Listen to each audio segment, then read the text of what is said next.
afternoon, everyone. Is that better? Okay, thank you. Good afternoon, everyone. What a wonderful place for us to meet. The universe wanted us to color coordinate in pairs today, as you probably noticed. And I think we're, And I think, isn't this a wonderful reminder of how much we can appreciate the little details when you're surrounded with so much great beauty? I just think it's wonderful. The addition of this space has been a true marvel to see it in action with the community events that have occurred here. It's just been wonderful. And dare I say, it almost feels like the space is too small sometimes based on how popular some of the events are. So it is a bond year, so I'll just throw that out there into the universe also. Let's start with a roll call. Today is July 22nd, 2026. The time is 4:34 p.m. and trustees in attendance are Carla Gargiolo. Here. Joanne Harris. Here. Josie Martinez. Here. Andrea Sanchez Muniz is absent. Marianne Valdez Hernandez. Here. Fernanda Cardenas. Here. Michelle Douglas Robledo. Here. Burke Quintanilla. Here. Beth Graham. Here. Judy Cruz. Here. Jasprit Kaur. Here. A quorum is present. Thank you. Let us begin with a silent meditation and bring to focus the work that we have ahead of us this evening.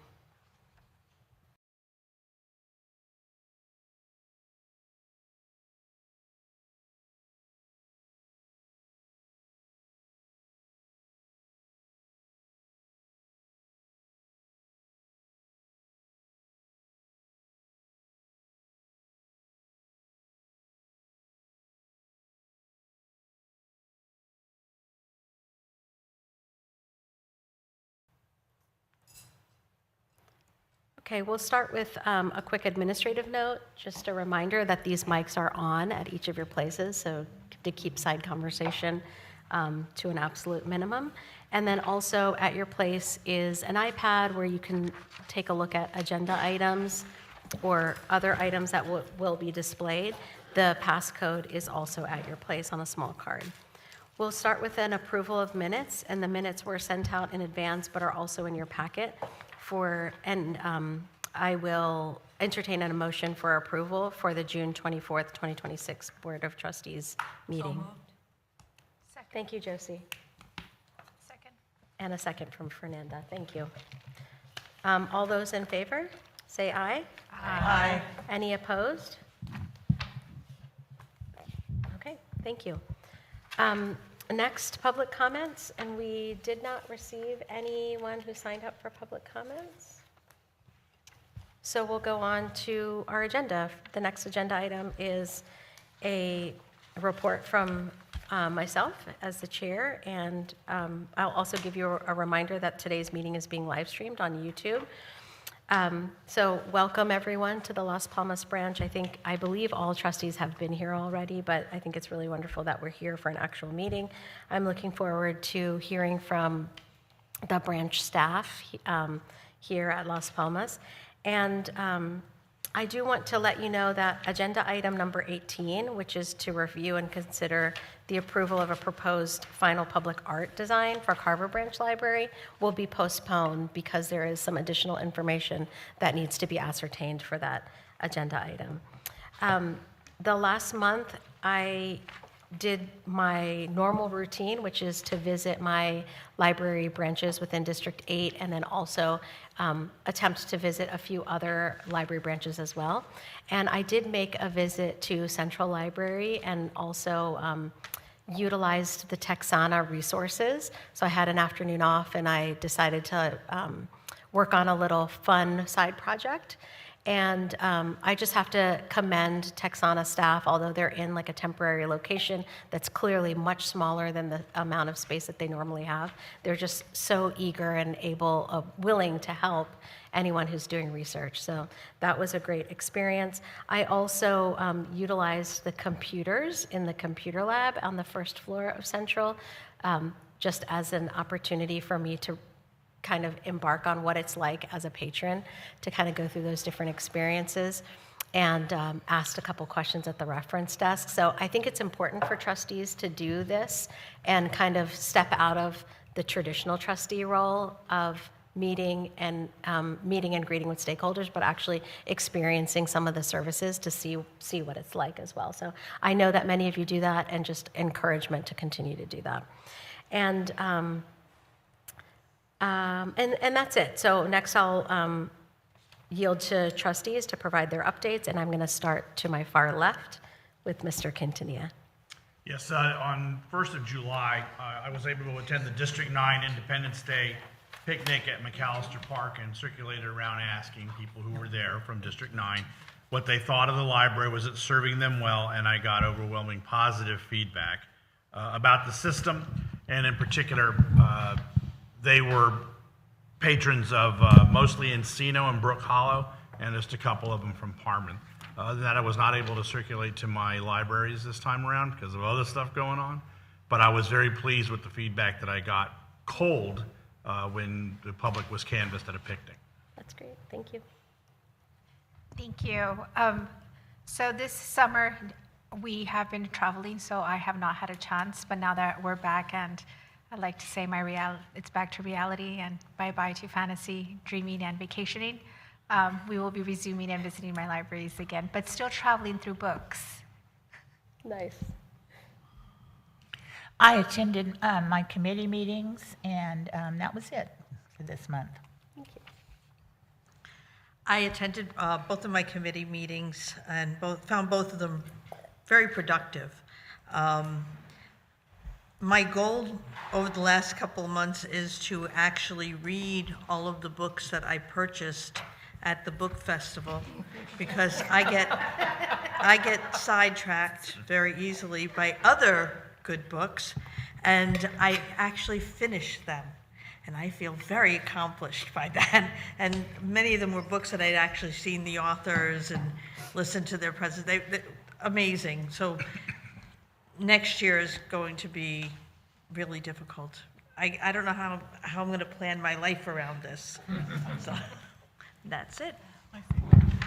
I also attended the Facilities Committee meeting and also the Bond Ad Hoc Committee meeting, and I also attended Dr. Carmen Tafoya's presentation here at Las Palmas. She gathered the community to go over ideas for a poem that will be used as part of Las Palmas. That happened on January 30th, and that was very, very nice. I attended the Facilities Committee meeting on July 9th. I was also at the June 30th community meeting here with Dr. Tafoya. I'm always just in awe of how she's able to engage the community. The room was packed. Yeah, this room was packed. People, you know, the whole theme was share your story about the West Side, and I felt like I was in the West Side, next door to in the barrio with the neighbors. It was just so engaging, and she knows how to pull those ideas. It was fascinating. Yeah, it was good. And lastly, on July 11th, I attended the Friends of the Pan American, I love saying it, Friends of Pan American Library.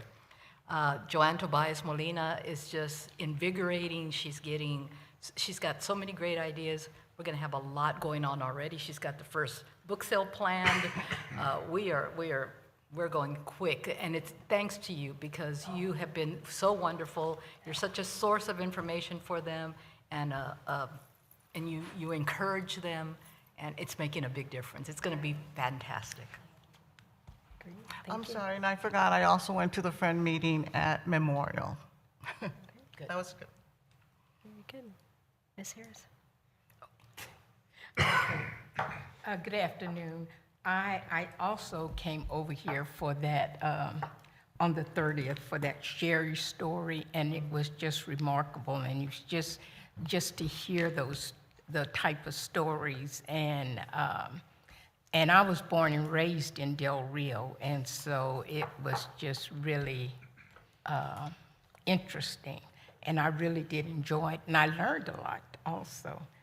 I came over for that. I was able to go to all of 3 of the libraries, and Molly Pruitt Library is the one that I have the most difficulty getting to.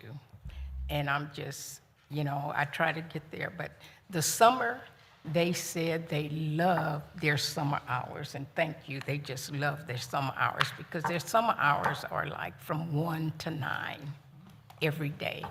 But during the school year, the hours, are different, and they sometimes start like at 4:30. So they really love their summer hours. They enjoyed the new furniture that they got. And I said, new? And they said, new furniture. And so that was nice. And besides going to the 3 libraries, I also went to Mission Library on this past weekend, I think it was. And they had a very interesting, unique class. And I went before the class started, and they have manual typewriters. It's a typing class.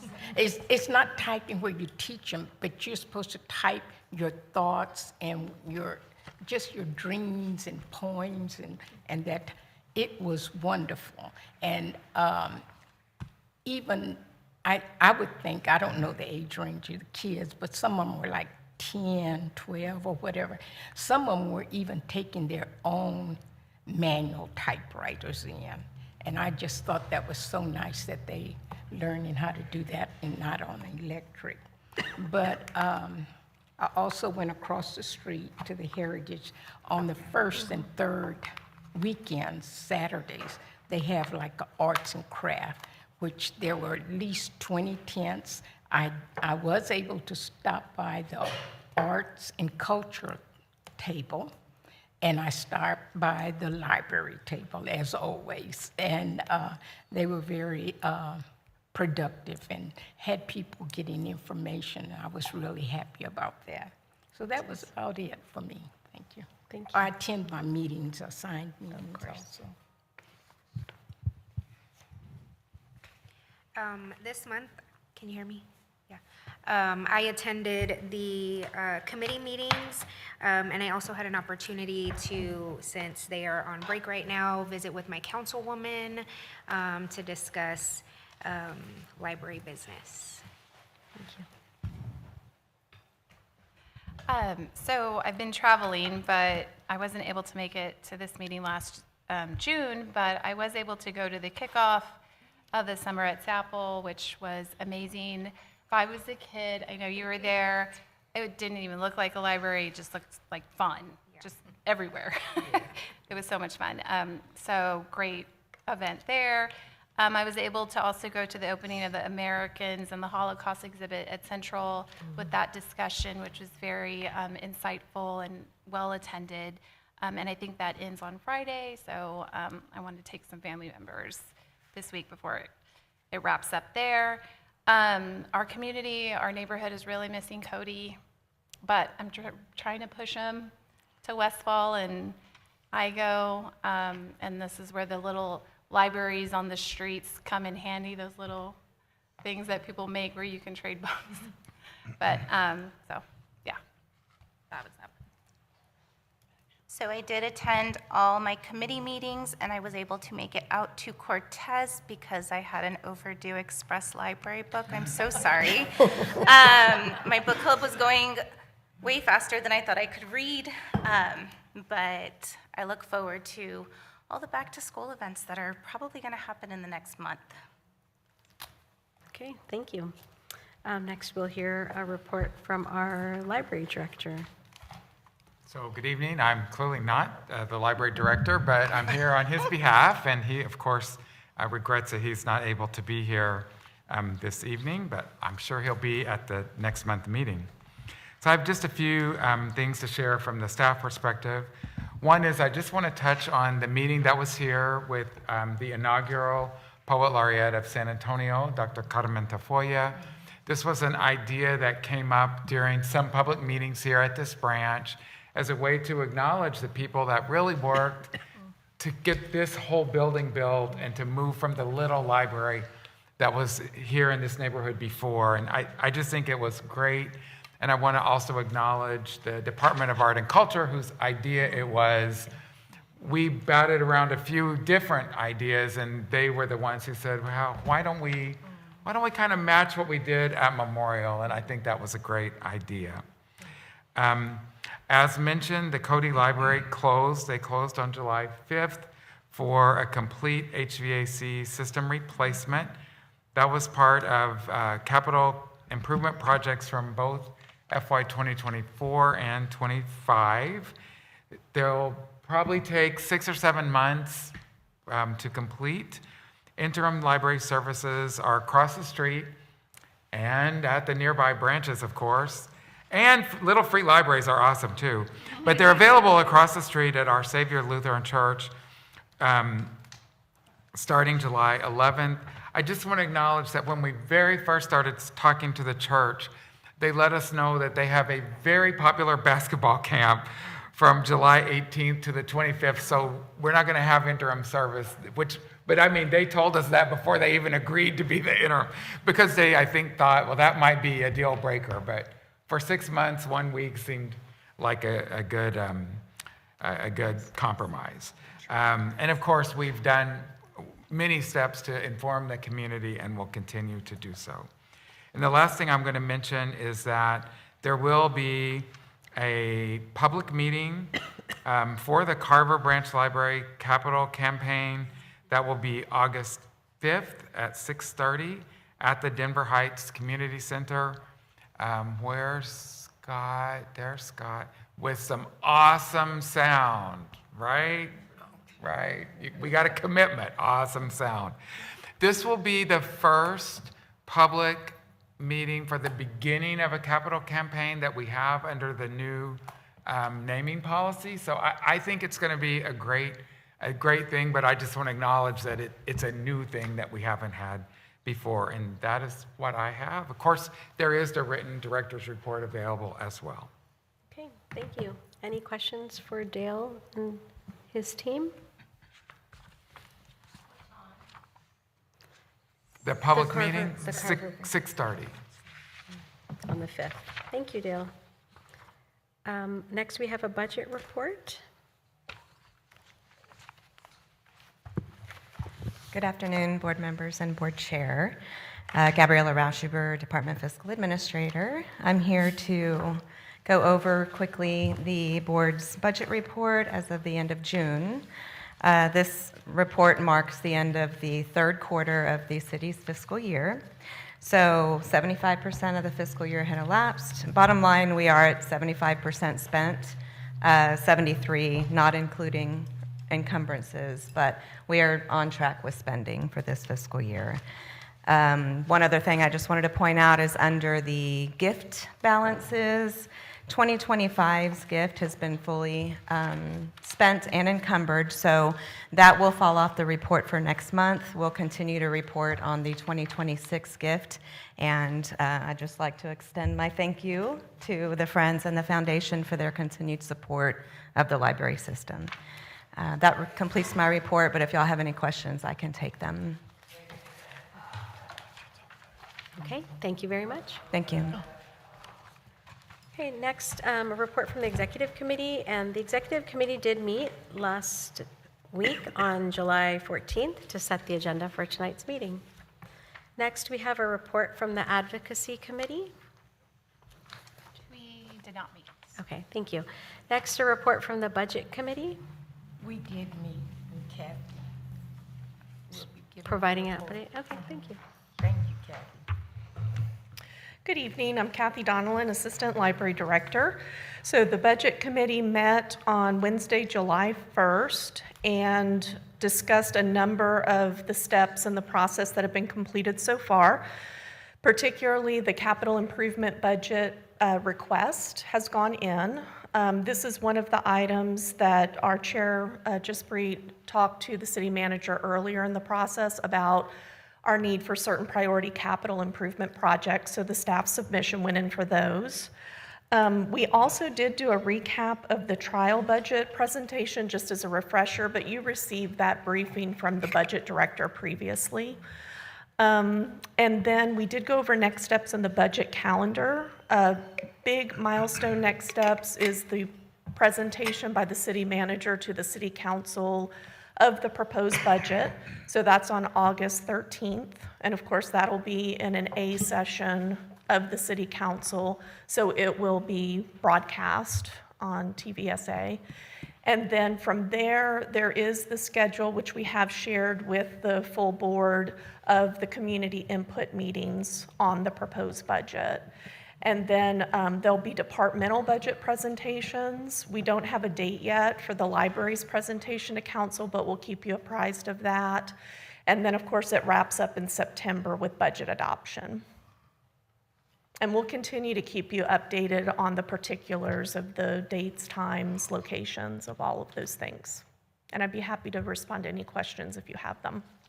I have one. Do city departments get a preview of the trial budget before it's presented, or is it sort of a surprise on that morning? So what happens each year, and I'm sure it will happen this year, is the city manager actually meets with our board chair to give a preview. Usually it's a day or two before the actual presentation. The departments do have some indication of what will be included as it gets closer. And then the last several years, the city manager has also done an employee town hall that morning. Thank you. You're welcome. I have a question. Yes, ma'am. And what is the actual process? Like, do you turn in the budget and then just meets with the city manager, or do you hand it to them that day, or how does that work? Do you want to answer that, Kathy? Sure. Okay. So generally speaking, the city manager has some touch points with the board chair throughout the process. So this year there was the trial budget meeting, and where Jaspreet gave some input to the city manager at that point. Then for the months of June and July is the really intensive staff work, where we do have to format the requests and then submit them formally. So for example, for the capital improvement projects, we submitted the request for a total of 13 projects on this system that is required for the submission. At this point in the process, what typically happens is Jaspreet will send a letter to Eric Walsh with further board feedback as he finishes his deliberations on what to include in preparation for the August 13th presentation. And what date was it actually sent in? The CIP request? No, the budget. Well, it's a series of different deadlines depending okay. on the parts of it, yeah. It hasn't formally been sent in yet, right? I think it's you're working with the budget department actively. That's correct. And so all of these different inputs go into the budget office. Basically, there's a series of staff meetings in July, and then ultimately the city manager will propose the budget in August. And that's when it really is converted into that format that you're used to seeing of the budget book. And could you talk a little bit about the role that the budget committee plays? Because it's really the budget. I'm getting my information from you and the budget committee. Right. Can you talk a little bit about, like in April and May, the list of items that you discussed with budget, just so Marianne can get a sense of how collaborative it is between the board, the committee, and the staff, and then also the budget department? Absolutely. So as the major milestones are coming up, with the budget committee meetings, we present the needs and what the next steps are in the process, and we get some guidance from the committee too. So for example, most recently, we went over some of the detail of the CIP projects, for example, the capital improvement building projects. Well, I'm still confused. So do you have to turn in the whole thing, like one thing, all of it? Do you have a deadline, I guess I'm asking? So there are probably about 8 different deadlines in the process. Oh, okay. So we don't turn it in all at once. Okay. So for example, there's at the very beginning, and this is really kind of a staff level thing, we turn in a projection of expenditures for 5 years and then also a projection of revenues for 5 years for our department. Then there's a step called capital outlay, and that's a particular request for equipment. Then there's a step for capital improvement projects. Some years there is a step for improvements, meaning additions to our operating budget. That was not a step this year because of the outlook. So no improvements were accepted. So there are many deadlines in the process.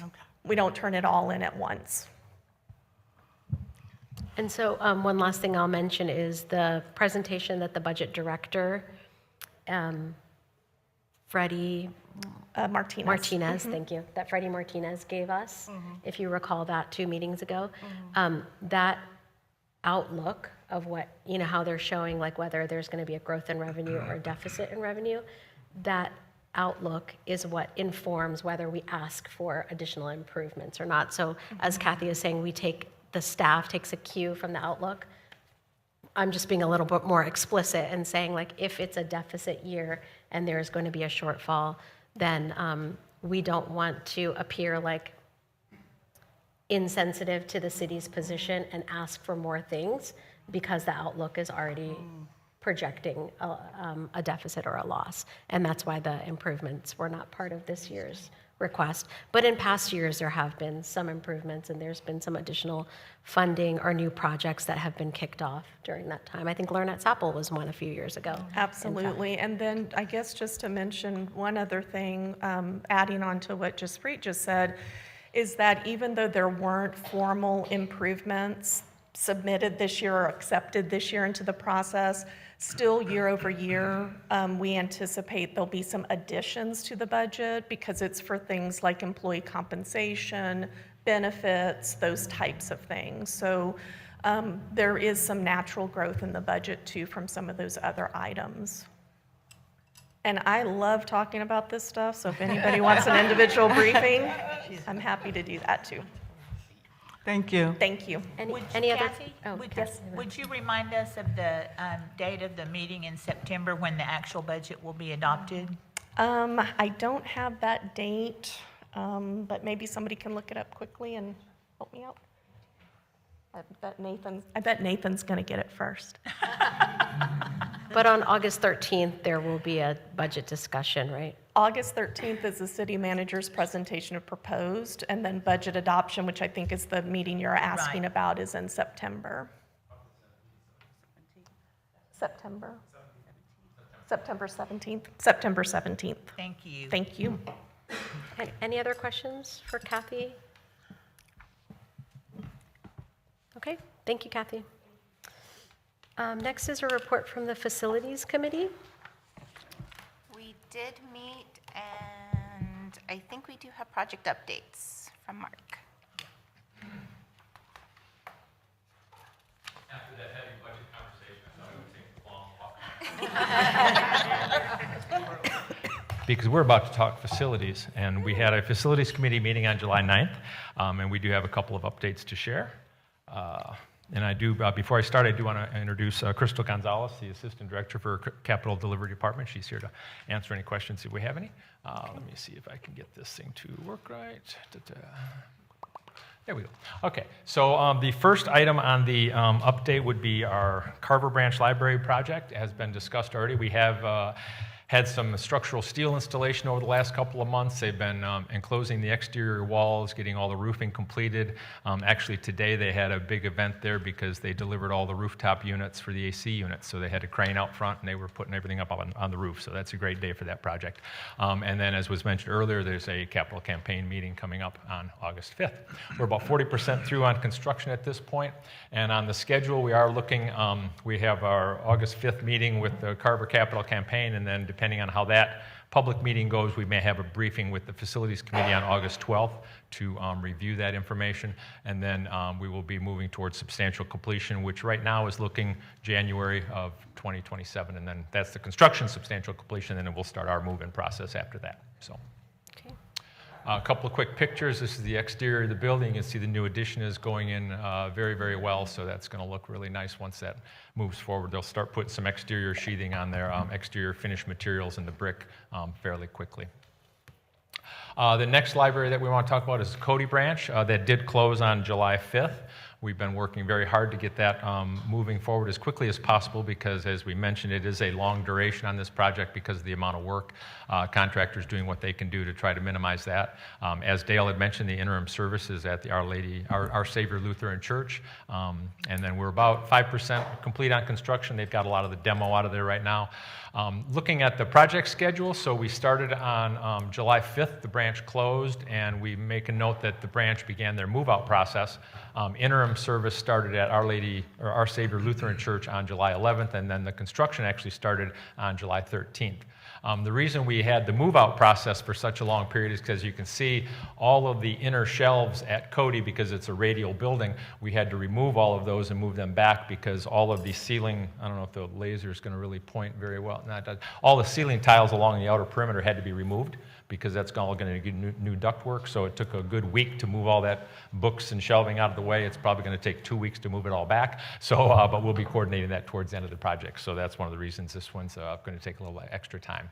But we're moving forward on that as quickly as we can. So, and then I will turn it over to Kathy if there's no other questions. Oh, before I do that, I do want to mention though, on the construction update, which is in your packet, there was we had a slight change on some scheduling for the on-site solar projects. There are 3 projects that are scheduled to start in August at Encino, McCreeless, and Schaefer, but they're going to be delayed at least a couple of months. We're waiting to hear back from Department of Sustainability on what the new schedule is going to be. We are still going to be starting Bazan on-site solar on the rooftop. That's going to be starting August 3rd, and Maverick is also scheduled to start in August as well, but we'll get a finalized date on that and get it back to you. Before you leave and Kathy comes up, could you give us an update on Cortez? Cortez, yes, the exterior work is scheduled to start next week. So they'll be starting some excavation work, working on the back patio and things like that. We are also working with the architect to start working on a design for possibly a new monument sign, see what we can possibly come up with to get a little better visibility out there. And they should be starting the painting in the next couple of weeks as well, now that the weather's kind of cleared a little bit. And Cortez will, that branch was not going to close, I believe, right? Correct, yes. And that plan continues in place, that no closure will be required? That's correct, yes. Okay. Yes. Mm-hmm. Very good. Thank you.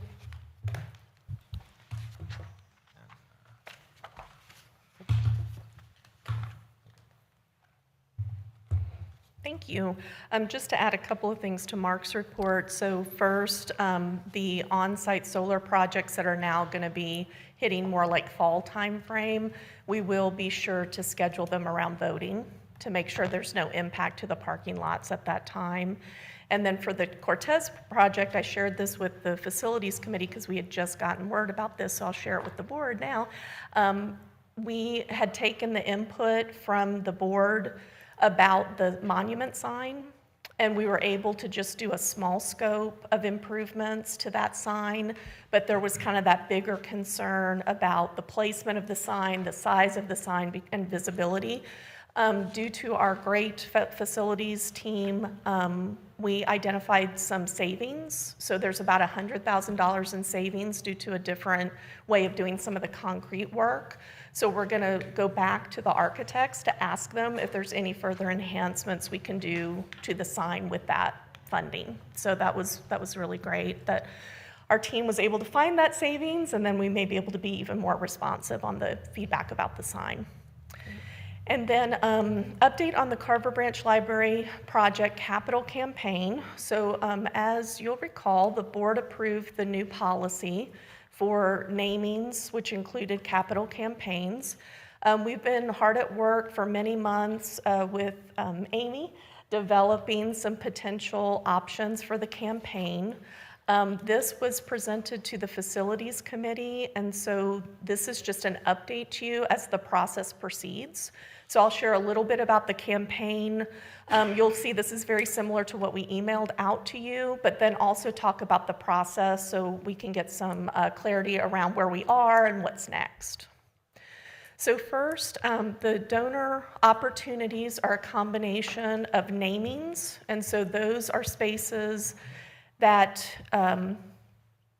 in exchange for these minimum donations, the donations, of course, could be more, which happened for this room, for example, the space would be permanently named. And of course, there's a process for approval of those names that the board has.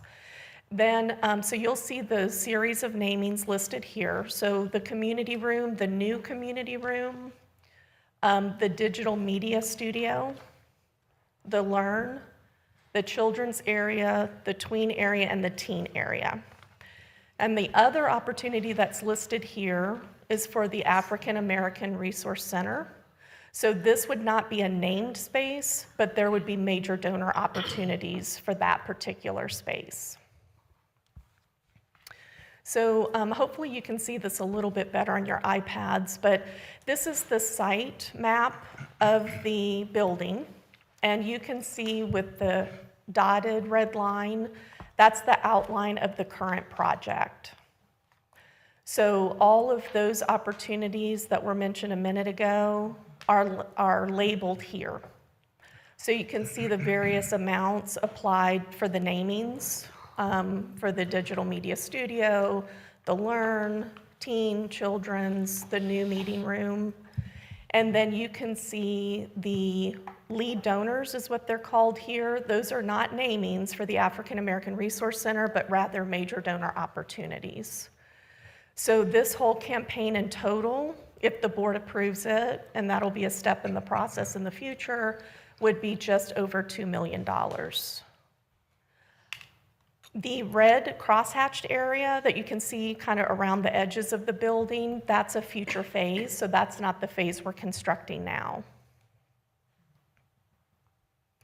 And then the last thing I have to show you, and then of course I'll be happy to try to respond to any questions, is just what is the process under the new policy. So this kind of shows the major milestones. So the first step has already occurred, which is the director identified a need for capital campaign fundraising for the Carver Branch Library project, because while it's fully funded, this would enhance the project in terms of things like furniture, fixtures, equipment. The director and the staff team consulted with Amy Hone to develop kind of the ideas around the campaign. What would it look like?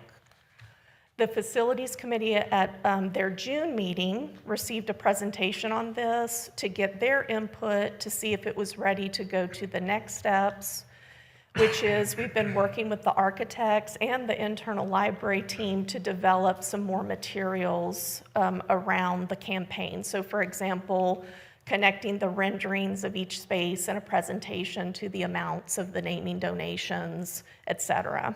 Kind of write-ups of the spaces, what do they, accomplish for the community. And then you heard earlier in the meeting when Dale reported that a public meeting has been now set. And so based on the input from the June Facilities Committee meeting, we were able to go forward with giving 30 days notice to the community, and the meeting's been set for that August 5th date. So then, of course, that meeting's designed to both provide information to the community, but get their input. And then anything that comes out of that meeting would be incorporated as needed, in coordination with Amy Hone. And then the capital campaign, as it's recommended by staff, would go back to the facilities committee to make sure we captured all the input from the community. If at that point it's ready, it would go to the full board for final approval. So the steps were designed in the policy, of course, to provide transparency and to make sure that we were getting input as the campaign was developed. Any questions for Kathy? I do have a question. Kathy, we can go back to the toll campaign map. There's an area on the top left that says space already named. What is that space already named? First, I want to say I got the laser pointer to work. Mark couldn't, but I got it. Yay! So that space is the existing meeting room of the Carver branch, and that's already named for Prudence Curry, who was one of the long-term branch manager librarians for the branch. So that's why that one's not an opportunity. Thank you. have a question that's not really related to the capital campaign, but I noticed it on the branch diagram. There, just above the staff work area, is a room labeled laundry. Are we putting a laundry in? We are. What? So we have done this only at Central so far. So as our projects go along, we learn things. We don't just keep our building program set in stone. So Central Children's, they asked for a laundry, for a washing machine. Laundry might be overstating it a little bit, but they asked for a washing machine, and they asked for a dishwasher. And the dishwasher is primarily for things like Legos, to sanitize them. And then the laundry is for more other soft surface kind of items that we use in programming. So those are inclusions in the scope of the project. Thank you. You're very welcome. Innovative. Yeah, and post-COVID, great additions, I think, to the children's space at Central for sure. So I can see the appeal for this. Any other questions? Okay, thank you, Kathy. Thank you. Next, we have a report from the naming committee. We did not meet. Thank you. And next is a report from the ad hoc 2027 bond committee. We did meet, and we have an item later on. On the agenda? On the Okay. agenda. Okay, great. And then next is a report from the ad hoc board policy committee. We did not. Okay, thank you. And then a report from the ad hoc interlocal agreement committee. And that committee did meet last Tuesday, but there are no new updates on the ILA. And then next we'll hear a report from the Friends of the San Antonio Public Library. Our number one friend is here. Good afternoon. I have a slight little funny story that happened, and I'm in sheer panic. I lost my notes for tonight. But the good news is they were very sharp, and my granddaughter always likes me to send her the notes because she watches and she follows along. So I had to go into my camera, and I found them. So, like I said, this was kind of funny, and I was in sheer panic sitting there. On to business. Okay, I've been making some of the Friends meetings this summer. Things are going well. I've started to promote different sales items at the Friends for books that aren't moving to make up some grab bags, sell them for one price. The idea is starting to catch on. I think that's wonderful. Someone's listening to me.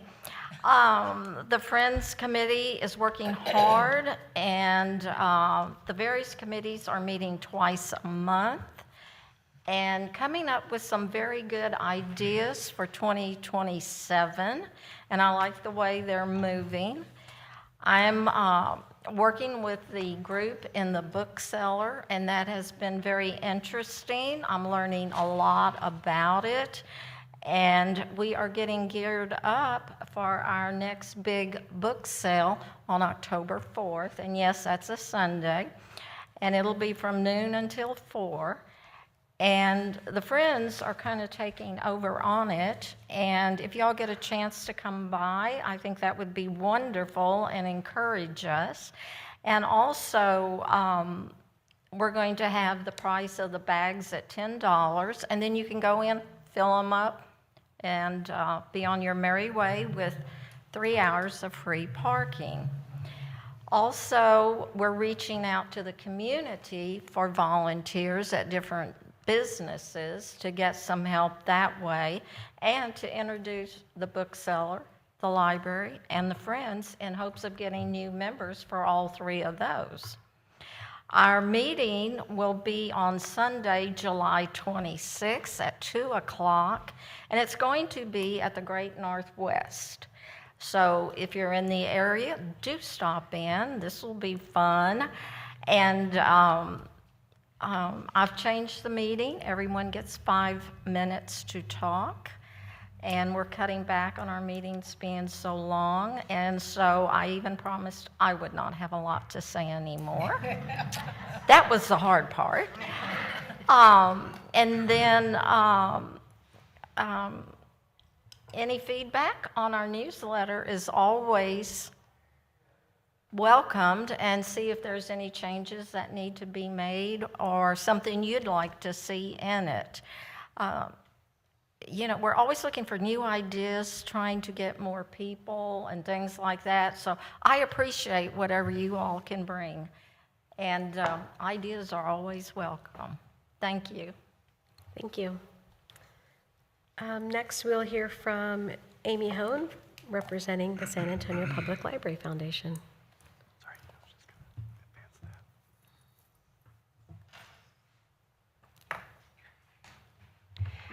All right, well, July is a little quiet at the foundation because of the summer.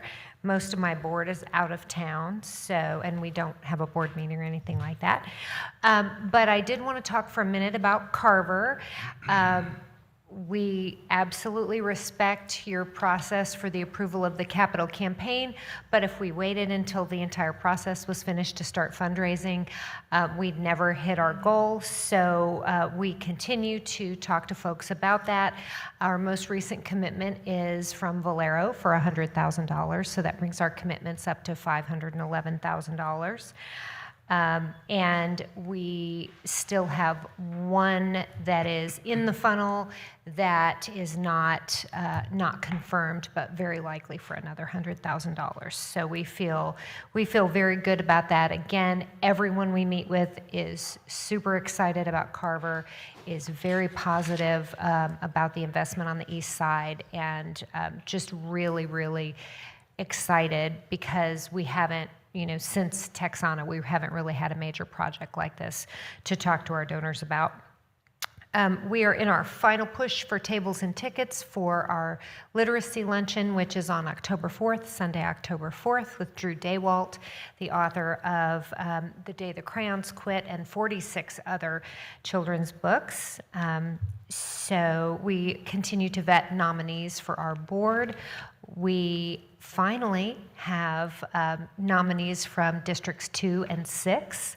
So we've been on a 5-year quest for zip code diversity, as we like to call it, and we are finally almost completely covered as far as representatives from every city council district, and that's been very important to us, and really we do a lot of targeted recruiting in that way. The Literacy Caravan is getting set for the upcoming school year, and HEB has donated 800 school supply kits for us to give out to those kiddos ahead of time. So rather than waiting until we start our visits, we're going to send our educators out before the kids even start school and give all the second graders those school supply kits. So we love the fact that HEB has things left over, and they always think about us.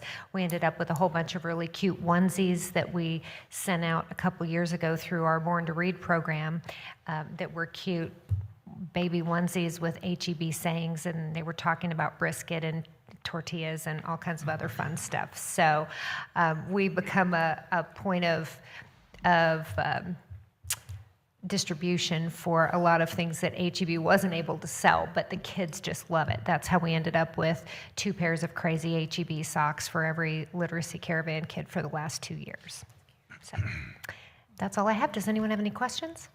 No, I was just going to remark, I saw the school supplies that HEB donated when I attended your last board meeting, and it was really nice. It wasn't just like a couple spiral notebooks or something. It was a great collection. It was a full kit in a little plastic backpack. Yeah. They do, all the caravan kids that we see do get a Literacy Caravan backpack, which is like a nice black backpack with our logo on it. But HEB really, I don't know why they have so many things left over, but we're always happy that they do. Yeah. And thank you for reminding us about the literary luncheon. So trustees will have to come to the luncheon and then hop over to the bookseller afterwards for the book sale. And Liz just bought a table, so we're going to keep a seat empty so she can go back and forth. Yeah, there you go. Okay, thank you, Amy, for the update. And next we have a staff report for Las Palmas Branch Library. Very excited to hear this, and I believe Dale is going to introduce Matthew. Right, so, actually I'm going to just say two very, very quick things before. One is I want to really thank Alma and Gabby, who figured out how to get this furniture for Molly Pruitt. So I just wanted to acknowledge that. And also I want to acknowledge that David McCary, our Assistant City Manager, sent his regrets to all of you that he wasn't able to be here this evening. So I meant to say that earlier and forgot. Now I will say, welcome, Matthew. I don't know that he's addressed you all before. Nope. In his role as interim Public Services Administrator, normally Matthew is the branch manager of the Atlanta Branch Library, but you may have seen him at the Teen Library at Central or at the Encino branch or around, because he's worked with us, now 11 years in a variety of different locations. So Matthew Loyosa will introduce Lily Trevino, who is the branch manager here at Las Palmas. Yes. Thank you, Dale. And good evening, buenas tardes. Welcome to Las Palmas Branch Library. I'm very excited to introduce Lily Trevino as the branch manager for the Las Palmas Branch Library. She has been with the San Antonio Public Library since 2009 in a couple of different capacities. She started as a librarian 1 at what used to be the reference department at the Central Library, now is, of course, Information Services. And then in 2021, she was promoted to assistant manager here at the Las Palmas Branch Library. And then the very next year, in 2022, she became the branch manager of the Las Palmas Branch Library. And she's been here ever since, thank goodness, because she's been doing great things here. A little fun note as well is, as I'm sure we all know, Las Palmas was closed for a while for those renovations. And in that time, Lily also served as an interim branch manager for the Igo Branch Library in 2023. And then in 2025, Lily was also an interim public services administrator. So we get to kind of share that a little bit. But now she's back at Las Palmas. Las Palmas is now open, and she's been doing great things, leading the team in several great programs, community events. I've been here for a couple of those, and it's just been amazing to see the community coming back together around this branch. So without further ado, Lily Trevino. Thank you. Thank you, Matthew. Good afternoon. Welcome to Las Palmas Branch Library. Get this slide started. So before I begin with the presentation, I'd like to first introduce to you the amazing staff here at Las Palmas. We have our new children's librarian, Camila Palmer, Ami Sarabia, our teen librarian, Elvia Ramos, our library assistant, Lila de los Santos, senior circulation attendant, Brenda Sanchez, circulation attendant, Darlene Lopez, part-time circ attendant, Diana Carley and Delilah Trevino, our part-time library aides, and our new addition, Francisco Benavides, our training officer. We are currently operating with one vacant position, the assistant manager adult services librarian, and we're looking forward to filling that role in the near future. I would like to say that this team is truly the heart of everything that we do for our community. Each person on the team brings a unique talent, strengths, and dedication, helping us create a positive experience for our patrons every day. Together, we create a library that is welcoming, supportive, and responsive to the needs of this community. And I am incredibly proud of what we've accomplished as a team in just the short 8 months since we've reopened. And I'm very excited to see what we'll continue to achieve together for this community. A little bit about the branch. The original Las Palmas branch opened on March 23rd, 1969, on the corner of Castroville Road and General McMullen, just down the street near the H-E-B at Las Palmas. In 1989, the funds were approved to build a new branch here at its current location. And in 2017, as you know, voters approved a City of San Antonio bond issue that included funding for the complete renovation of Las Palmas Branch Library. One of the highlights of our renovation is this beautiful meeting space that we're gathered in today. It's quickly become one of our most popular amenities. We get calls daily to reserve this space, so we're really happy about that. We're very proud that our community partners and organizations and residents have embraced this space for meetings, programs, workshops, and special events. Watching it come to life with collaboration, learning, and connection with these organizations has been very rewarding to see, and it's being used exactly as it was intended for. Moving on. So the grand opening, on December 6th, we celebrated our grand reopening. It was such a memorable experience, after almost 2.5 years of closure, and it would not have been possible without the dedication and teamwork of so many people. And I think I'm just going to take a minute to give a heartfelt thank you to administration for their guidance, encouragement, and support throughout the process, to Mark Lassell and his team for his leadership and daily words of encouragement and support. I didn't know that working in a library would come with an unexpected minor in construction. So I'm like, okay, so I'm still learning. Thank you, Mark. Scott Williams and his team for listening to the ideas and embracing the vision of making the Las Palmas community an important part of the celebration. We had teens from John Jay, we had members of Las Palmas Little Girls Elementary School perform folklorico. We had a conjunto from the Edgewood Fine Arts. So it was just an amazing, amazing event. To my team who rolled up their sleeves every day to prepare the library and to ensure that everything was ready for opening. We had many volunteers from various departments and branches that generously gave their time and energy to help us succeed. And a special thank you to Adam Zaby, who literally stood by our team every single day. He also rolled up his sleeves and offered unwavering support, leadership, and encouragement as we unpacked.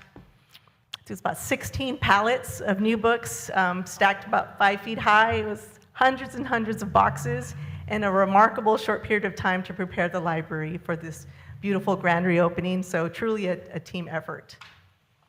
And that was the first library visit I've ever made where it just smelled like brand new books, which was, was amazing. Love it, yes, was awesome. yes.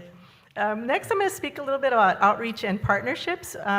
So these are some of the relationships that we've committed to building strong relationships with our neighbors, our community partners, and local organizations through outreach and partnerships. Since we reopened, we've reconnected with a lot of these organizations in our district, District 5. Our goal is to ensure that every community member knows that the library is a welcoming place where they can access free resources and services. They can participate in fun-free, engaging programs and find support at every stage of their life, from our early childhood education program with our neighbors at the Y, the students at Our Lady of the Lake University that we got to know really well in our time there at our interim site, and to our older adults at our West End, for example, Senior Center. We're committed to meeting people where they are and strengthening our community through partnerships and connections. Our partnership with the Friends of the Las Palmas Public Library is also valuable. We appreciate their willingness to collaborate and support our staff by providing light refreshments and supplies and making our programs a success. Our Learn Center is one of our newest departments at Las Palmas, and it's already making a meaningful impact in our community. Since opening, we've welcomed more than 300 visitors, and that number continues to grow. 3 months ago, we did hire our new training officer, Francisco Benavides. This month, he proudly launched the Intro to ESL classes, creating new opportunities for lifelong learning and connections. I will mention just a little favorite moment when he was doing his first class for the Intro ESL. A patron overheard Francisco speaking in Spanish to his class, and she was so inspired by the conversation that she asked if he would have a class to learn Spanish. So it's a pretty cool reminder that learning is contagious, and our library continues to spark curiosity in very unexpected ways. Our adult programming has continued to grow because we're offering experiences that our community truly wants. At an outreach event, that we learned that members of our nearby senior centers love music, they love dancing and crafting, and especially loteria. So in February, we hosted a successful Valentine's Day dance. We played cumbias, we had music, and it was really a fun event. In March, we had our spring loteria. In April, we had fiesta crown making, and in May, we taught a class on emergency preparedness called Emergency Go Bags. The programs were met with much excitement and great attendance. Some of the recurring programs we host are the monthly Silent Book Club, where our community can meet to read silently in this beautiful space and are given the option to discuss what they're reading or give recommendations at the end of the program. We also host Monday movie nights here at Las Palmas every third Monday of the month. We host Tuesday Tunes. It's a weekly program where we sit in our little makeshift living room near our new LP collection. The programs continue to attract both returning participants and first-time visitors. From educational workshops to creative and social programs, we've created opportunities for adults to learn, connect, and enjoy the library as a gathering place.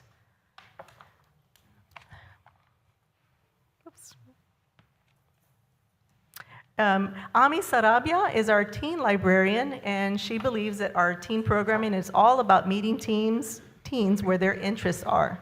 So one of the biggest successes that we had is cooking with teens during weekly teen time. And the teens are loving learning how to make, in this example, sushi. They've made several variations of this dish. They've prepared Mexican elote. They've made green waffles during St. Patrick's Day. And they're very excited to try other recipes that they've seen on social media, specifically TikTok. So if you're in the neighborhood next week, there might be some leftovers, and you might get a sample of an enchilada casserole that they're thinking of creating next week. It's amazing to watch the teens work together, learning these new skills and building friendships. Our teens have so many ideas for future programs, and our goal is to continue to support them and with programs that make the library a place where teens feel excited to come back. On May 30th, a little over a month ago, we welcomed our new children's librarian, Camila Palmer, to the team. She came in just in time for summer with SAPL. Little did she know, but she hit the ground running. She hosted engaging summer programs for children and families. We just ended a 6-week robotics class, a 6-week series hosted by the Texas A&M University. Our community saw Blake, the magician. We had a reptile adventure last week and the science of sound. We are building momentum by creating fun educational experiences that keep families coming back to this library. At this time, we are hosting weekly family story time and Lego time. The children's activities are continuing to grow in attendance and enthusiasm. Looking ahead, we do plan on introducing baby and toddler story time to support our younger visitors and their caregivers. We're also in the planning stages of creating a small dedicated space for our tween visitors, giving them a welcoming environment to explore, learn, and connect with other tweens, other kids their age. Our family events have become some of the most anticipated programs that we offer. This year, Las Palmas hosted the 3rd annual Poke Fest and May the 4th celebration. We welcomed a little over 300 visitors at each event. Events like this take months and months of planning and tremendous team effort, but seeing families, fill our library and having fun together, creating lasting memories makes every little bit worthwhile. Our next family event is the San Antonio Neighbors Together. That's going to take place in October. We're collaborating with the Westwood Square Neighborhood Association, District 5, and several community organizations to host this event here at Las Palmas, so we're excited about that. I feel like this is a testament to the library's growing role as a trusted gathering place for our community, and we're excited to welcome families and our partners for another opportunity to connect, celebrate, and strengthen our neighborhood together. Not to mention, we get to show off our library every time, just to remind them of all the resources and services that we offer for free. Our author events have been incredibly successful, bringing hundreds of people through our doors. In the short time that we've been open, we welcomed U.S. Poet Laureate Joy Harjo, Selena Gonzalez, award-winning author of children's literature. In collaboration with the Latino Collection and Resource Center, we hosted Ana Maria Flores Tamayo, poet, author, and activist, Raul Herrera, a decorated Vietnam War Navy veteran. For National Poetry Month, we hosted Voces Cósmicas with over 10 local poets that participated in the event. We partnered with Launch SA to host From Bookshelf to Great Ventures, a panel discussion about books and life, which was part of the 2026 Library Roadshow series, highlighting resources and opportunities for small business owners in San Antonio. This response has shown that our community is excited about opportunities to meet and hear from notable authors. These events not only celebrate literature, but also introduce our new visitors to everything our library has to offer, reinforcing our role as a vibrant community gathering place. Fun fact, finally, as a parting gift, I leave you one of our favorite recent success stories. Thanks to a campaign initiated by our board chair, Cor, my staff embraced the opportunity to create a fun, eye-catching Wemby display. So my staff created this image that you can see here, his lifelike arm stretched to show his 8-foot wingspan. And it brought so much excitement and life and engagement to our visitors of all ages. The excitement even earned us national media attention in the New York Times. Although the Spurs didn't win the series, the real win was seeing our patrons come together, sharing in the excitement, sparking conversations about Wemby's reading list, and celebrating the library again as a place where community happens. It's a great reminder that when we think creatively and work together, we make a lasting impact. Thank you.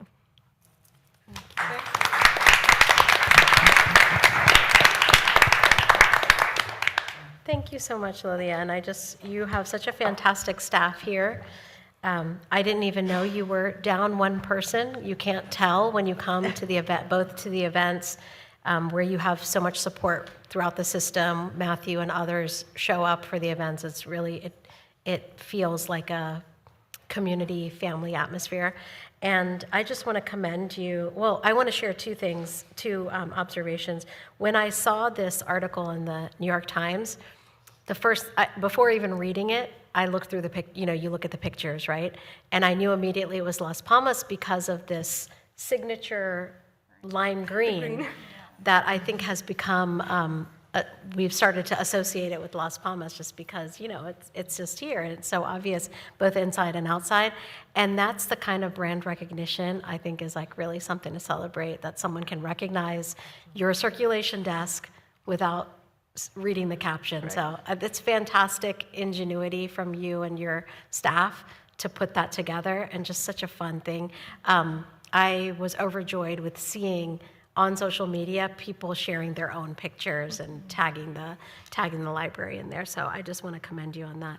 And the other thing that I think is wonderful is the family events, the family story times that you've introduced. I think they're Mondays and Tuesdays, but the fact that families can come together, breaking outside of this gender norm and the working norm of story time happening on Tuesday mornings at 10 a.m., but making it accessible for families to come together is really fantastic, especially as you're building these programs around families and then in the evenings and then around Legos and things that can cross that multi-generational kind of bonding experience. So I just think it's so fantastic. There's intentionality. You do so many fun things for the community, but to know that there's intentionality behind it is something that I really want to commend you on, and just let you know that we see what you're doing, and thank you so much for everything that you're providing for the community. And then I'll open it up for other trustees that may want to share their comments as well. Thank you.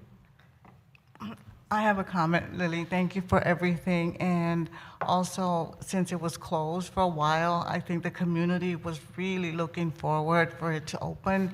And all this has been done just since December. It was just like you were ready. Everything was like bottled up and Yeah. it was going to happen. There was so much activity going on that, that the community really missed the interaction with the library. So thank you so much for you and your staff for keeping up with it. Thank Because you. I know every day you could come in here and this place is full. Yeah. So thank you so much for keeping up with all that activity that's going on. Thank you. I just wanted to say also, thank you so much for keeping the momentum up, because at that grand opening, I mean, the excitement was through the roof. Yeah. And every time I've been here, your staff has only just been welcoming, helpful, friendly. So thank you for that. I went to the Joy Harjo here, and it was Standing room standing only. room only. I was way in the back, but I went through laughing and crying and all the emotions, but it didn't matter because it was just so amazing. Yeah. Thank you. I'd like to, if I could, share a memory really quick. When the Spurs won their first championship in 1999, the team sent the trophy on a citywide tour. And one of the locations that they did not include was libraries. But we got in touch with the ad agency that was organizing it, and they quickly agreed to add a library in each quadrant of the city and an appearance at Central. And Las Palmas has a long history with the Spurs because they were the West Side branch that hosted the first Spurs trophy. And the community was able to come in, take pictures with the trophy. They weren't allowed to touch it. Nobody was allowed to touch it. But so, you were ready when Read Like Wimby started because you already had a history with it. Yes, thank you. Very good. All right, thank you very much. All right, thank you. Next, we have item number 17, which is to receive a proposal from the Ad Hoc Bond Committee regarding the guiding principles and the project ranking for the San Antonio Public Library's 2027 bond development process and take appropriate action. Kathy's going to provide a presentation, and then we'll entertain a motion, and then we can ask questions about it. Thank you so much. It's so fun on the tail of what Lily reported to talk about what's next for the bond, because this location has been just a beautiful realization of the bond project, but also the team's creativity of operationalizing it and engaging with the community. So we are well into the bond development process for 2027. And so this would be the next cycle of the 5-year bond for the city. As you know, you've received a presentation from the director of the Capital Delivery Department, and that gave a lot of good information about the process in general. We had previously submitted a preliminary list of projects very quickly. Since then, the bond committee has met several times to refine the list, and then tonight they'll provide some additional input for the board to consider for this action item. Mike Shannon asked us to submit the board's formal request by the end of this month, so that's why we're here tonight with this action item. The Ad Hoc Bond Committee did a very heavy lift at their July meeting to do two things. One is to recommend guiding principles, sort of the rationale for the project ranking, and then also to endorse the project ranking for you all to see tonight. So because this is quite a lot of material, we did email it out to you earlier this week, but we can certainly, go through in any detail you'd like for the projects that I'm about to show. If tonight you agree that this is the right approach and we're ready to formally submit this for the city manager's consideration, which would be the next step, that could be done as is customary through a letter from our board chair, Core, to the city manager, and of course copying Mike Shannon, the director of the Capital Delivery Department. So I wanted to start with the general feedback of the bond committee because it really does govern kind of everything you'll see next. First, because we realize that the bond, like other areas of the city's budget and resources, is constrained, it may be even half of the last bond. So there's been some discussion that it might be a number like 600 million instead of 1.2 billion. The ad hoc bond committee did suggest that we focus on existing locations as opposed to new branches or expansions. So you'll see that kind of incorporated from here in the slides. They strongly recommended the Carver Branch Library expansion as a top priority because that would realize the vision that was presented to the community in the 2022 bond cycle. And so that would provide that holistic project of the additional expansion to make it the largest branch in the system. Another big consideration was facilities condition, so that over perhaps more aesthetic projects. So for example, if there's major building systems that are end of life or other concerns, that was one of the principles that guided the ranking. Additional input more related to the general approach from here would be to coordinate with council members early in the process. And then also, while the committee didn't rank the expansions and even the new locations that you'll see in a moment, they did suggest that that be communicated with the request for the ranked projects to make sure at least that future need is on the radar for further projects in other cycles. So these were the guiding principles as discussed by the committee. The first on the list, the highest rank, was holistic projects and partnerships. And so you'll see in a moment the Carver project falls under that category because it is both completing the original vision of the community, but then also the partnership with the foundation on the fundraising campaign. Coverage of all council districts, so you'll see in a moment that the ranked listing of projects accomplishes that. There's at least one project in each council district on the ranked list. Facilities condition, and then aspirational library spaces. So these are projects that are not primarily about keeping the building open, and doing a renovation, but rather more functional renovations, movement of spaces, addition of certain age-based spaces and functions. And then again, the expansions and the new library locations were not recommended by the committee at this point due to the resource constraint and just the feasibility of those. So number one on the list was the Carver Branch Library project. This would be the phase to expand the branch by an additional almost 8,000 square feet, which would primarily provide 2 additional meeting rooms, but also expand some of the age-based spaces. Second is the listing of those projects that have a significant facilities condition aspect to it. So first on the list is the Schaefer Branch Library parking lot expansion. And I guess before I go through this list, I should mention the work to develop cost estimates would proceed from here with Capital Delivery Department.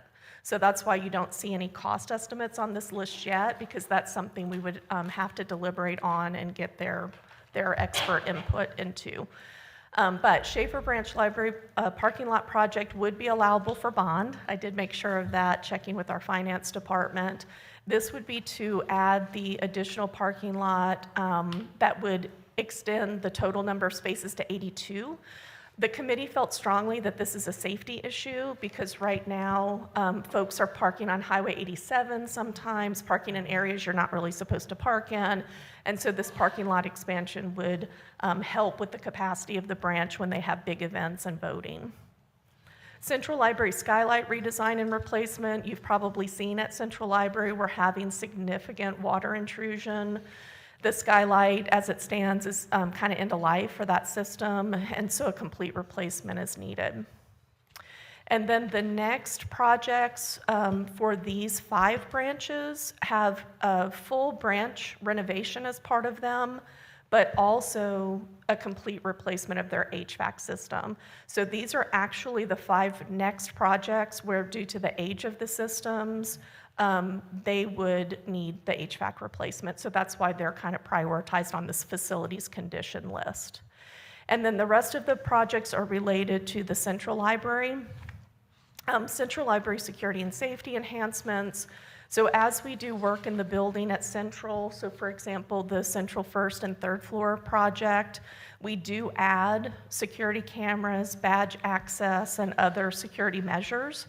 But we have many areas of the building where we haven't had a project in that area. So for example, fifth floor, where this would take care of the rest of those security and safety improvements so that the whole building would kind of be up to our current standard.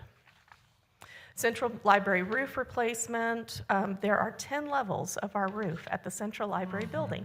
And so we have experienced leaks over time. Our facilities team has done an incredible job of remediation, but it's time for a roof replacement. Central Library cooling tower, this is a major component of our HVAC system at Central, and it is end of life. And then finally, the escalator replacement. So while we've replaced the passenger elevators, as well as we're in progress on the freight elevator, the escalator is original to the building. So those were all the projects that had a major facilities condition component. Next, and this is the last area of the ranked projects, is more about, yes, updates to different components of the building, but really more the public-facing improvements. So you can see here that these are branches that have not been touched by major projects. So of course you won't see Las Palmas on there because we did a major renovation, but these are other projects that have not yet, these are other branches that have not yet had a major transformation. Then when you get down to the Westfall project, that one is the surplus piece of property that's adjacent to the Westfall branch that the city owns. It was the former, first it was a fire station, and then it was the council district office. The council district office relocated, that building's been demolished. So it is an available piece of surplus property for the city, but in order to kind of take that on, there would need to be significant improvements to reuse it for a library purpose. The Tobin Branch Library transformation, and then Central Library renovation. This would be for areas of the building that have not been renovated significantly over a long period of time, to include staff spaces, including the basement. And then the last one on this list, as you know, and Jaspreet mentioned it earlier, currently Texana is using the central storefront, is what we call it, that area that's right off the Horseshoe Drive, for interim service for Texana. Of course, they'll move back into the 6th floor when that project is complete, and so this would be to reuse that space for a library purpose. And then while these aren't ranked or suggested at this point, this is a listing, really in no particular order, of branches that could be expanded because there is space to expand, and in some of the cases there is a master plan for an expansion.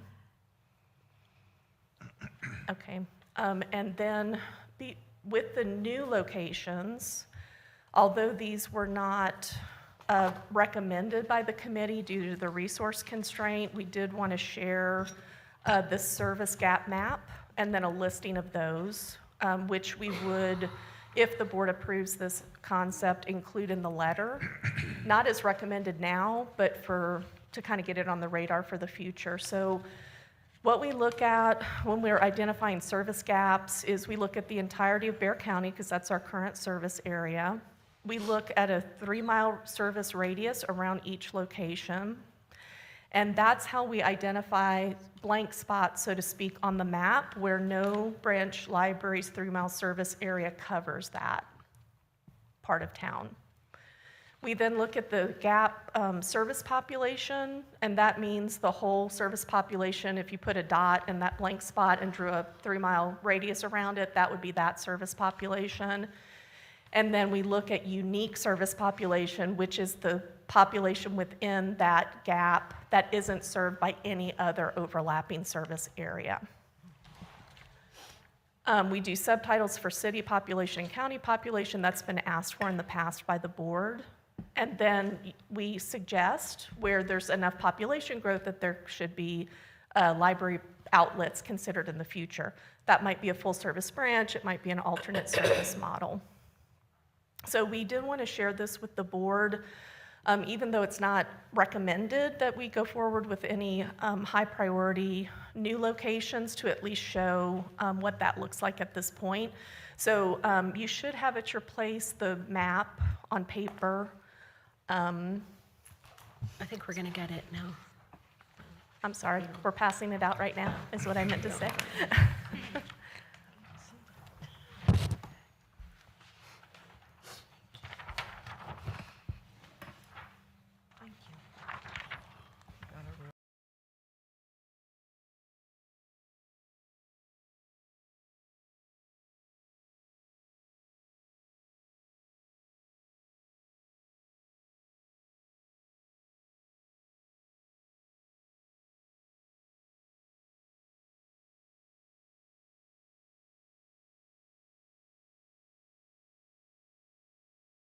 Jessica, I really apologize because I think the other paper would probably be good to pass out as well, which is just the listing of the projects.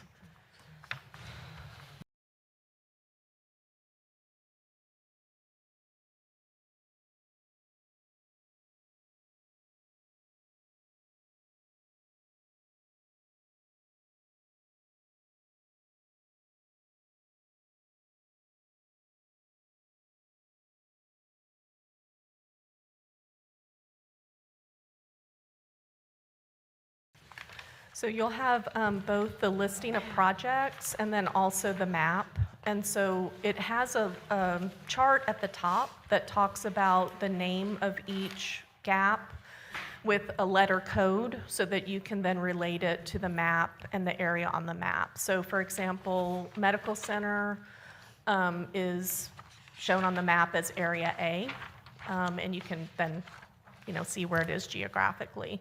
So while none of these are projects that the committee felt were a high enough priority given the other needs for existing locations, we did want to share these. Since we did this exercise back in the 2022 cycle, we have added a few quote-unquote blank areas on the map. It's the last 3 that you see, but you can also see as of now, it's very limited population. But those are 3 that were added. So in other words, there was no population in those areas the last cycle, and now there is. And so just relating to what's at the top of the sheet is just a slide that shows those potential locations. And while this says new branch, there has been talk over time that perhaps it isn't a traditional 22,000 square foot branch. Perhaps it's something that is a different service model, so a model in a smaller space, sort of like the concept of Petranco branch. And then the slide does show the council district. You can see some of them, or it could be 1, it could be 9, it could be 9, it could be 10. It just depends on where in the gap the actual location ended up. So I know that is a lot to digest. I went through it quickly so as not to be respectful of your time. But what the committee was suggesting to the board was to submit the ranked projects using those guiding principles. And that's also on the stapled handout that you have. But then also in the transmittal, which again, could be that customary letter from the board chair to the city manager, to also mention the expansions and the new locations, just to make sure that that doesn't slip through the cracks for future consideration. Okay, thank you, Kathy. Thank you. I'll entertain a motion for, this is an action item, so I'll entertain a motion for Just read, could I ask a approval. question before? After the motion, yeah. I'll motion to approve the ad hoc bond committee's recommended guiding principles and project ranking for for the San Antonio Public Library's 2027 bond development process. Second. Okay, thank you, Andrea. I think I heard, was that Joanne? Yeah. Give a second, okay. Thank you both for that. So let's start first with questions about I think it would be easiest if we start first with questions and clarifications that Kathy can provide, and then we can engage in board dialogue about the ranking and the discussion that may have occurred during ad hoc bond committee. So let's start first with questions for Kathy, and I think she'll call on her colleagues if needed to answer any questions. Go ahead. Under the group aspirational library spaces, the rankings 13 through 18 address square footage. Yet, I'm just wondering, how did the ranking, how were they, what criteria was used to put them in that particular ranking, since Pan American is the smallest square foot wise? Yeah, so excellent question. So Bazan Branch Library was first because it did get some, I'll call it traction in the last bond cycle. So while it didn't end up being a bond project, it did get all the way to the end as an alternate location should the bond package be able to accommodate it. From there, generally speaking, it's the overall condition of the branches and whether we've done any kind of smaller improvement or whether it really hasn't been touched for a considerable amount of time. But the ranking, while we do a forced ranking because that's really what's required for the submission, it's very, very difficult sometimes when you're getting to 13, 14, 15 to make those determinations. So we sort of have a methodology, but of course that's what we're looking for feedback on too. Yeah. Did the committee was part of the ranking? The committee was part of the ranking. We presented a staff recommendation, and then, for example, the Schaefer parking lot was one that was moved up in the ranking based on consideration by the committee. Thank you. Other questions for Kathy on the list? Could I ask what's envisioned in the word transformation? I would say really like a memorial, a Las Palmas, a Carver. So it's a full redo of the whole space, the whole branch. Thank you. Yeah. I assume that some of the ranking comes about because of considering whether there's space to actually add on or build out or anything like that. Yes, for all of the expansion projects, that was the reason they were kind of put in that bucket, is because they could be expanded because we actually have land, available to do so, basically. Yeah, Yep. Tobin's kind of landlocked, for example. Yeah. So the expansions are unranked. Was there discussion of, so is there some fidelity around the estimate for the the square footage, the size of the expansion? While I don't want to overstate it, it is a rough estimate given the land that surrounds it that's developable. Oh, I can't believe I said that word. That rough estimate of square footage would be possible. Yeah, but we did not consult with Capital Delivery Department. I mean, that's just our kind of internal rough estimate. When it sort of became this notion of dealing with the first 4 priorities, we, didn't spend more time doing a more refined estimate, but that's generally speaking what it is. Okay. I have a couple questions. I'll ask mine. So Parman Branch Library transformation, and this is probably just my own memory, but Parman, in my mind, is quite a new branch. So I'm curious, and I see that it's ranked number 6. Can you provide some context into if there is is there an issue at Parman?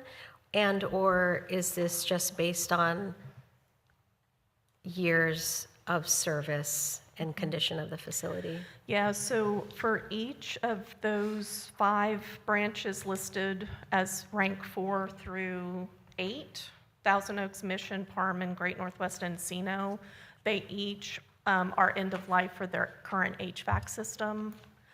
Those are actually the ones that we submitted into the capital improvement project Yeah. due to the age.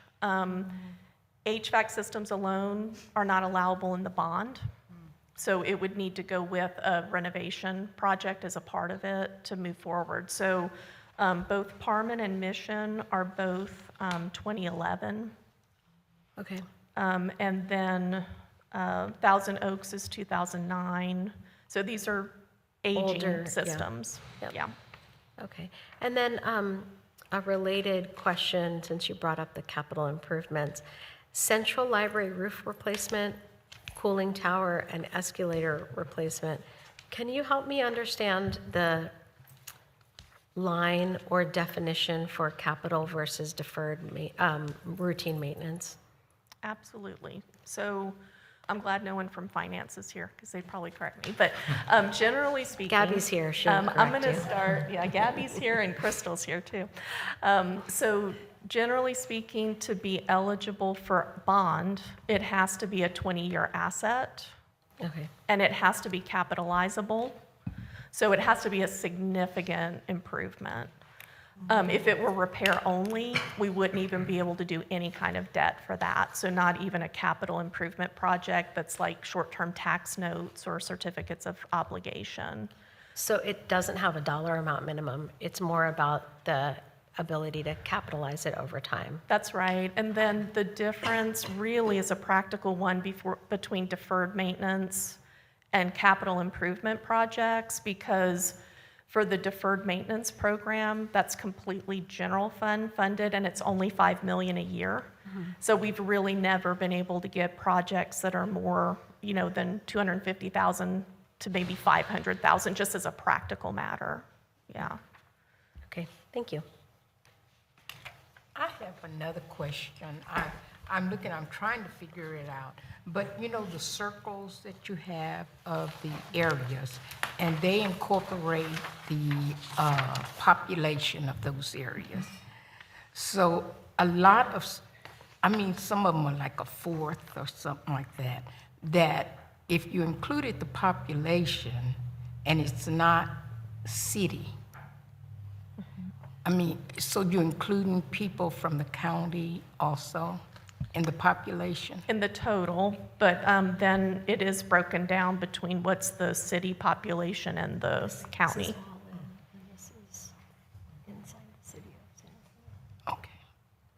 Okay. So we do in the total include the total population, but because the board, to your point, Joanne, has been very interested in what does the proportion look like, city residents and then county folks, that's why we did do the breakdown. Because I was wondering about the space that is off of 1604, and it goes up to... The Camp Bullis one? No, this one. That's the dotted in this note. Oh, I That think looked like that might it's be city. No, Camp Bullis is over here. But over here under, I think that might be Helotes, that's hashed out. Like, is that hashed It's- area? and Is that it's Helotes, Kathy? So any place that's hashed out is where there's no population. So it's probably a park. A park. Or it's all or some- commercial. Or like a ranch State or Highway something. 211. Okay.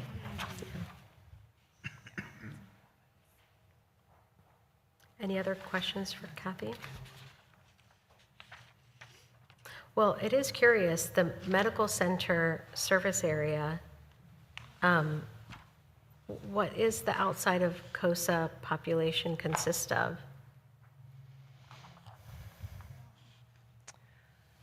That would likely be one of the 25 other incorporated cities, but I couldn't off the top of you. Leon Valley. Our Leon Valley. Oh, Leon Valley, okay. Thank you. Thank you. We didn't label the, well, I guess maybe we did label the incorporated cities. Oh, yeah, there it is. It's very, very small. Leon Valley. Thank you. Okay. Okay. Thank you, Kathy, for answering those questions. And then the next thing that I would just open up to questions, to comments or questions is about the actual rank. So that's something that trustees we can discuss within ourselves, and perhaps the ad hoc bond committee members might be able to provide additional insight into conversations that were had about specific rankings. So if anyone has any questions or comments or any feelings that they want to share about ranking, now is the perfect time to discuss those. I'll just add that we talked about the Schaefer, adding the Schaefer additional parking because of the safety issue. We thought it was a very important thing, especially when we have heard people parking along that highway and walking with those, I don't even know what the speed limit is, but it's fast enough to have a bad accident if someone's not paying attention. And we just didn't want any of the patrons to ever risk their lives to walk to Schaefer. So yeah, that was one of the biggest discussions we had in moving that up as a priority. Okay. And then I will share that when I first came on the board, I had the privilege of serving on the facilities committee, so I've been here a while. And one of the things that really impressed me about everybody who had a part in facilities was the fact that they had given grade scores to each library because they knew that the HVAC and other things like that were ranked at a D, an F. And if you didn't take care of that in our libraries, we wouldn't have these amazing transformations to happen. Those things had to happen to keep the libraries running.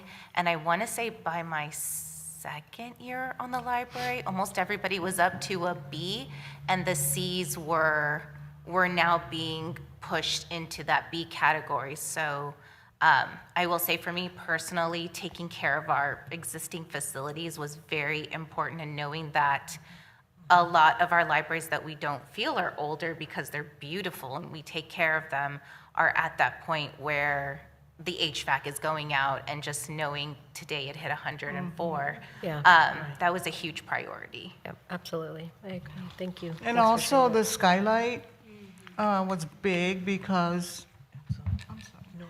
it needed to be done. And then on our weekly report, we find out that it's already leaking again. And that's very big, I think. And I'm glad we brought it up at our meeting because we had to put it up there. It needs to be done. Yeah, I agree.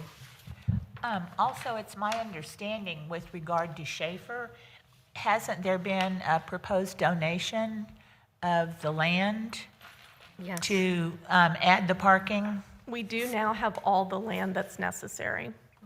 So that's, and that also is something I believe that city management really likes to see is cooperative effort between the community and the city.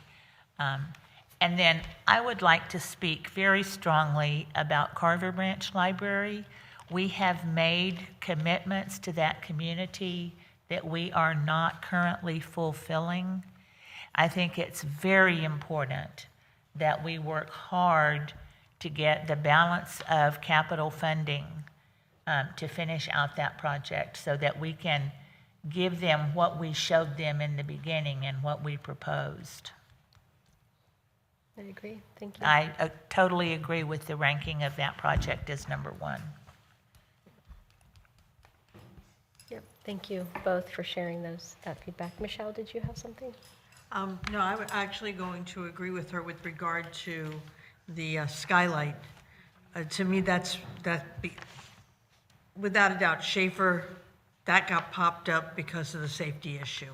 And we may be able to, instead of putting it in the facilities part, maybe put it more in the infrastructure part because of the way it is. So we may be able to get bond money from a different area, which is important. But the skylight, when you've got possible mold issues and the cost of remediation of mold issues, and that continuing to happen in a library, in a public place, really, as someone who's allergic to mold, it's important. So I wanted to make sure that that happened, and HVAC is completely important. We've seen what it does to kill a library if it isn't there. So I think I all agree the with all of it. HVAC are good Yeah. under number 3. And the central library, security and safety also is very important. Because we had that issue when we were getting the police involved, and that was a big, big issue. And I think we need to do the best we can with security. So that's big too. Okay, thank you for those comments. I appreciate that, and you are absolutely right. The central library skylight leaking could very quickly become a safety issue, so I do agree with that. It doesn't sound like there's any concerns with the ranking. It sounds like we're all in agreement with it, so. The hardest thing about it all was trying, I mean, there's so much need and there's so much to look at, and the finite amount of money that you have to work with. I mean, in a perfect world, we have all the money, to do all of this stuff, but we really have to see what's going to impact the community most. Right. So it was a lot of work.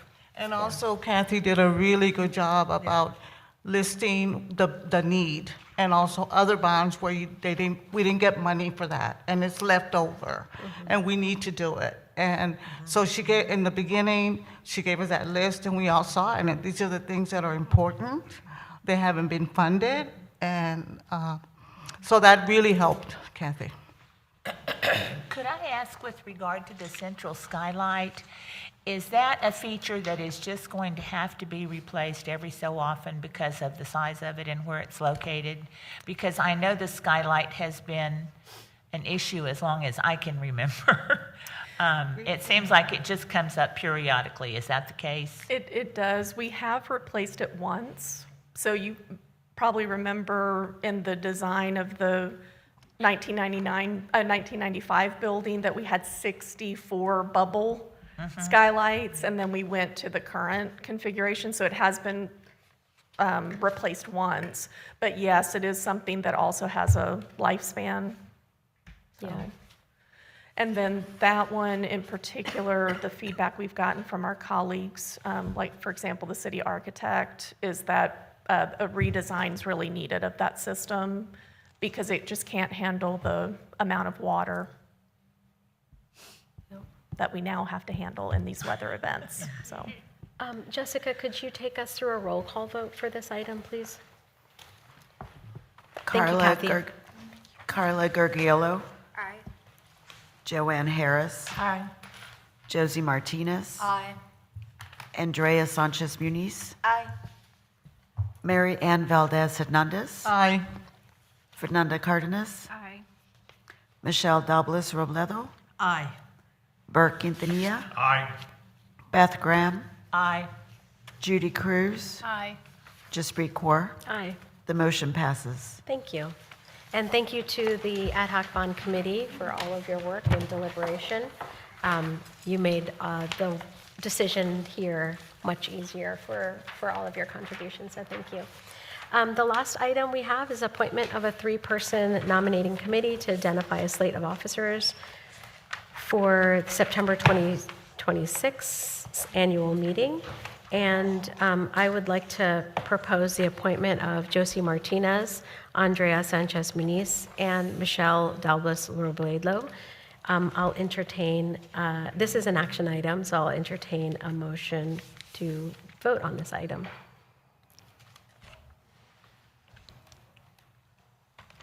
I'll move to approve the appointment of the 3-person nominating committee to Josie Martinez, Andrea Sanchez Muniz, and Michelle Robledo to, let's see here, to identify a slate of officers for chair, vice chair, secretary, and treasurer to be elected during the September 2026 annual meeting. Thank you, Judy. We have a first from Judy. We have a second. Is that Carla? Yes, Okay, sorry. thank you. No, it's just, I'm writing and trying to listen. Okay, thank you. Can you lead us in a roll call vote, Jessica? Carla Gurgiolo, Aye. Joanne Harris, Aye. Josie Martinez, Aye. Andrea Sanchez Muniz, Aye. Mary Ann Valdez Hernandez, Aye, yes. Fernanda Cardenas is absent, Michelle Dalbles Robledo, Aye. Bert Quintanilla, Aye. Beth Graham, Aye. Judy Cruz, Aye. Jaspreet Kaur. Aye. Motion passes. Thank you, and thank you all for your work tonight. I hope you will have a chance to walk through the library before you leave, if they're still open. I think they're still open. Just an encouragement again, as we have the upcoming community input sessions for the budget, please do show up, wear your library shirt if it's convenient, and would love for folks to get out into the community, especially as we kick off the Carver capital campaign with the community input meeting. So thank you all, and I'll entertain a motion for adjournment. Before, I was just going to say, there is a town hall meeting. The mayor's holding a town hall meeting next Wednesday at Edison High School at 6:30 in District 1, for anybody who wants to join and give their feedback on the bond. Thank you, great input. And motion for adjournment. I'll motion to adjourn. Thank you, Andrea. Second. Thank you. Have a good evening, everyone.